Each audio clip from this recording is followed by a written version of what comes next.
اعوذ باللہ من الشیطان الرجیم بسم اللہ الرحمن الرحیم۔ اب اس سورہ مبارکہ کا جو ایک خاص مضمون آ رہا ہے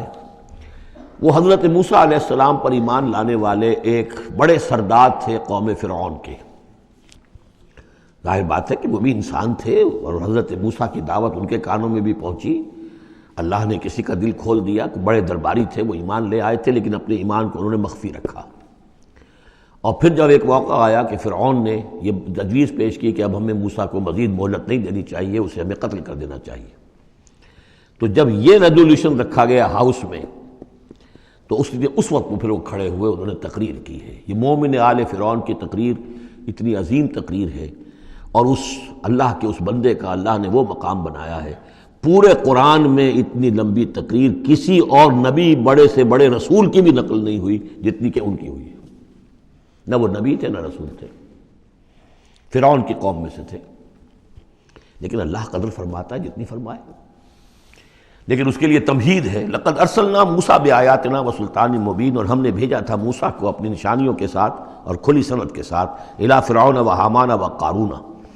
ہم نے بھیجا تھا فرعون کی طرف بھی، حامان کی طرف بھی، قارون کی طرف بھی۔ فقالوا ساحر کذاب، تو انہوں نے بھی وہی بات کہی تھی جو سورہ صاد میں حضور کے بارے میں کہی گئی، ساحر کذاب۔ حضرت موسیٰ سے بھی کہا گیا ساحر کذاب۔ فلما جاءهم بالحق من عندنا قالوا اقتلوا ابناء الذين آمنوا، تو جب وہ آئے حق کے ساتھ ہماری طرف سے حق لے کر تو انہوں نے کہا کہ ان کے اقتلوا ابناء الذين آمنوا معه، جو لوگ اس کے ساتھ ایمان لائے موسیٰ کے ساتھ، موسیٰ پر، ان کے بیٹوں کو قتل کر دو، واستحیوا نساءهم، اور ان کی بیٹیوں کو زندہ رکھو، وما کید الکافرین الا فی ضلال، لیکن یہ داؤ جو ہے منکروں کا تو وہ بھٹک کر رہ جاتا ہے، اس کا نتیجہ کوئی نہیں نکلتا۔ یہ وہ بات ہے جو ہم اس سے پہلے پڑھ چکے ہیں سورہ اعراف میں۔ سورہ اعراف میں کہا تھا جو سردار تھے اس قوم کے، فرعون کے درباری، کہ موسیٰ کو قتل کر دیجئے، کیا چھوڑے رکھو گے اس موسیٰ کو تم؟ اور یہ تمہارا دین جو ہے یہاں فساد مچا رہا ہے زمین میں، لوگ اس پر ایمان لا رہے ہیں، جمع ہو رہے ہیں، اس کی طاقت بن رہی ہے، کب تک چھوڑے رکھو گے؟ لیکن جیسا کہ میں بتا چکا ہوں، جو اس وقت فرعون تھا وہ گویا کہ حضرت موسیٰ کا چھوٹا بھائی تھا۔ حضرت موسیٰ کو اللہ تعالیٰ نے فرعون کے محل میں پلوایا ہے، اور پہلے اس کے ہاں بڑا جو بوڑھا تھا جو اب چھوڑ چکا تھا، تخت زندہ تھا اس وقت بھی لیکن تخت چھوڑ، منفتاخ اس کا نام تھا، منفتاخ تھا جس وقت کے اصل حکومت کر رہا تھا جب حضرت موسیٰ کو دریائے نیل سے نکالا ہے اس کے محل والوں نے، اور وہ قتل کرنا چاہتا تھا، لیکن اس وقت اس کی بیوی جو تھی، اور غالباً وہ حضرت آسیہ ہیں جن کا ذکر سورہ تحریم میں آئے گا، امرأۃ فرعون، بہت نیک، کسی طریقے سے انہوں نے کہہ کے بچا لیا، قرۃ عین لی ولک، یہ تو میرے اور تمہارے لیے آنکھوں کی ٹھنڈک بن جائے گا۔ اس کے بعد یہ وقت آیا کہ جب حضرت موسیٰ علیہ السلام چلے گئے، ان کے ہاتھ سے وہ قبطی قتل ہو گیا، پھر وہ مدین گئے، مدین سے ہو کر واپس آئے، تو اب اس کا جو بیٹا تھا، یہ جو پیدا ہو چکا تھا بعد میں، پہلے تو حضرت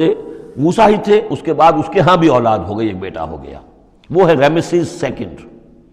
وہ ہے رامسیس کے جو اس وقت اب تھا فرعون، اس لیے کہ بوڑھے باپ نے سارے امور سلطنت اس کے حوالے کر کے خود ریٹائرمنٹ لے لی تھی۔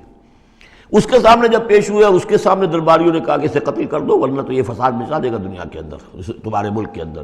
لیکن وہ چونکہ چھوٹے بھائی کی حیثیت سے تھا اور حضرت موسیٰ اس کے بڑے بھائی کی حیثیت رکھتے تھے، ساتھ پلے تھے، ساتھ کھیلے کودے تھے، انہوں نے کہا نہیں کوئی ایسی بات نہیں ہے، ہم بڑی آسانی سے یہ کر سکتے ہیں، اس قوم کی ہم اس کی طاقت جو ہے وہ ختم کر دیں گے کہ ان کے بیٹوں کو قتل کرو اور ان کی بیٹیوں کو زندہ رکھو۔ یہ سب کچھ ہو رہا تھا۔ وقال فرعون، اب جب وہ مرحلہ آیا ہے تو فرعون نے بھی سمجھ لیا کہ اب جو معاملہ ہے اب پانی سر سے گزر چکا،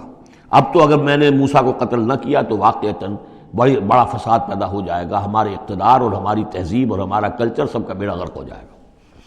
تو وقال فرعون ذرونی اقتل موسیٰ،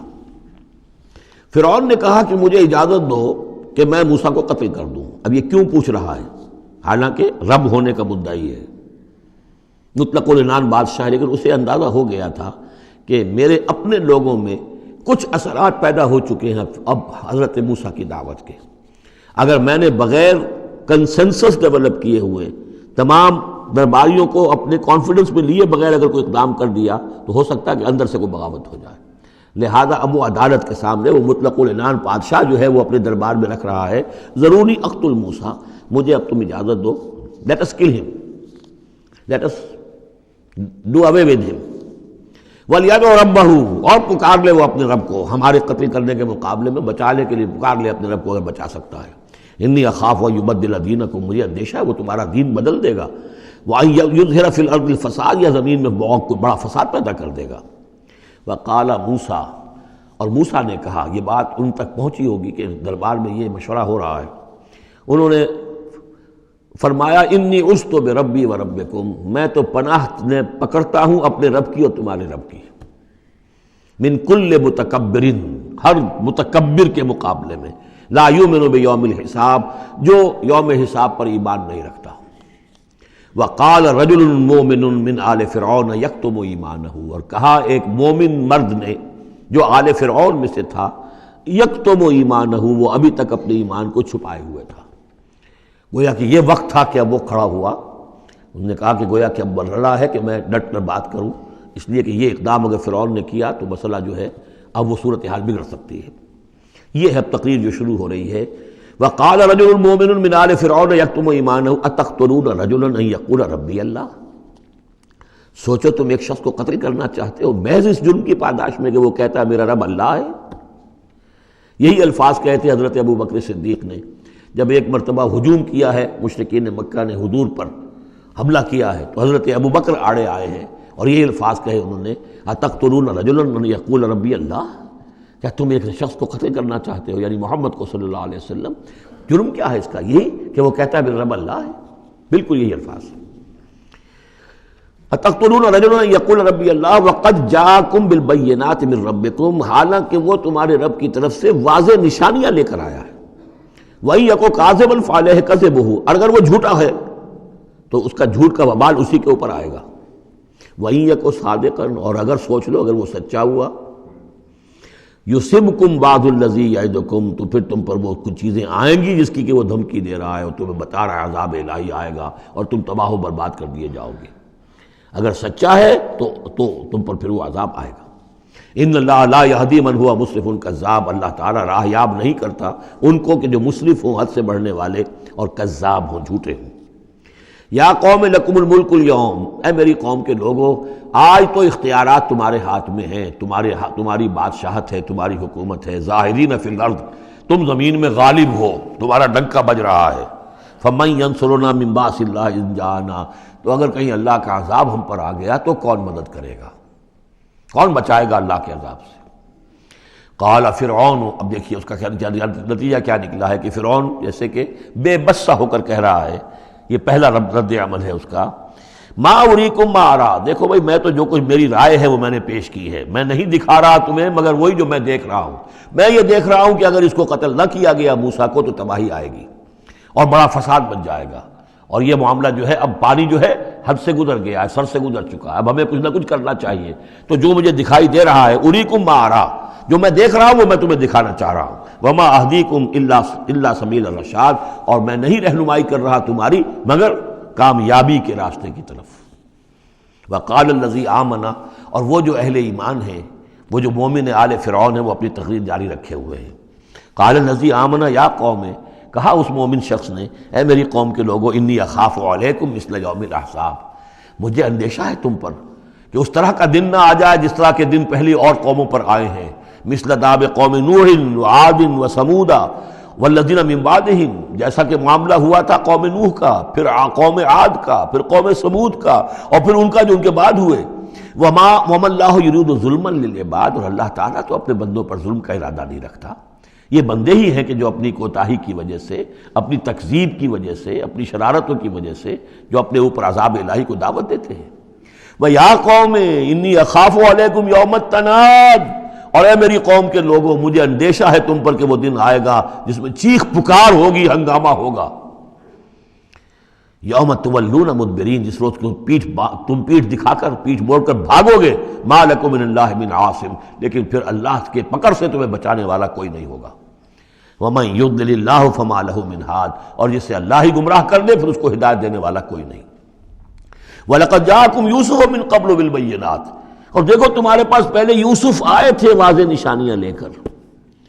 اس کو اللہ نے کیسی تعبیر الاحادیث سکھائی تھی، اس نے کیا کیا تھا، اس نے بادشاہ کے، اس وقت کے بادشاہ کے خواب کی تعبیر بتائی تھی، اس نے اس ملک کو تباہی سے بچایا تھا، اس کو بھی تم نے مانا نہیں۔ حالانکہ انہوں نے اس طرح کی دعوت بھی نہیں دی. یہ بات ذہن میں رکھیے، رسول نہیں تھے یوسف صرف نبی تھے. لیکن یہ کہ تم نے مانا تو نہیں اس کو، تم اس پر ایمان تو نہیں لائے، تم نے نہیں مانا کہ وہ اللہ کے نبی ہے. وَلَقَدْ جَاءَكُمْ يُوسُفُ مِنْ قَبْلُ، اور اس سے یہ بات معلوم ہو گئی کہ حضرت یوسف اور حضرت موسیٰ کے درمیان بنی اسرائیل میں کوئی نبی نہیں ہے. اس لیے کہ اگر کوئی اور نبی ہوتے تو یہ مومن آل فرعون ان کا بھی تذکرہ کرتے.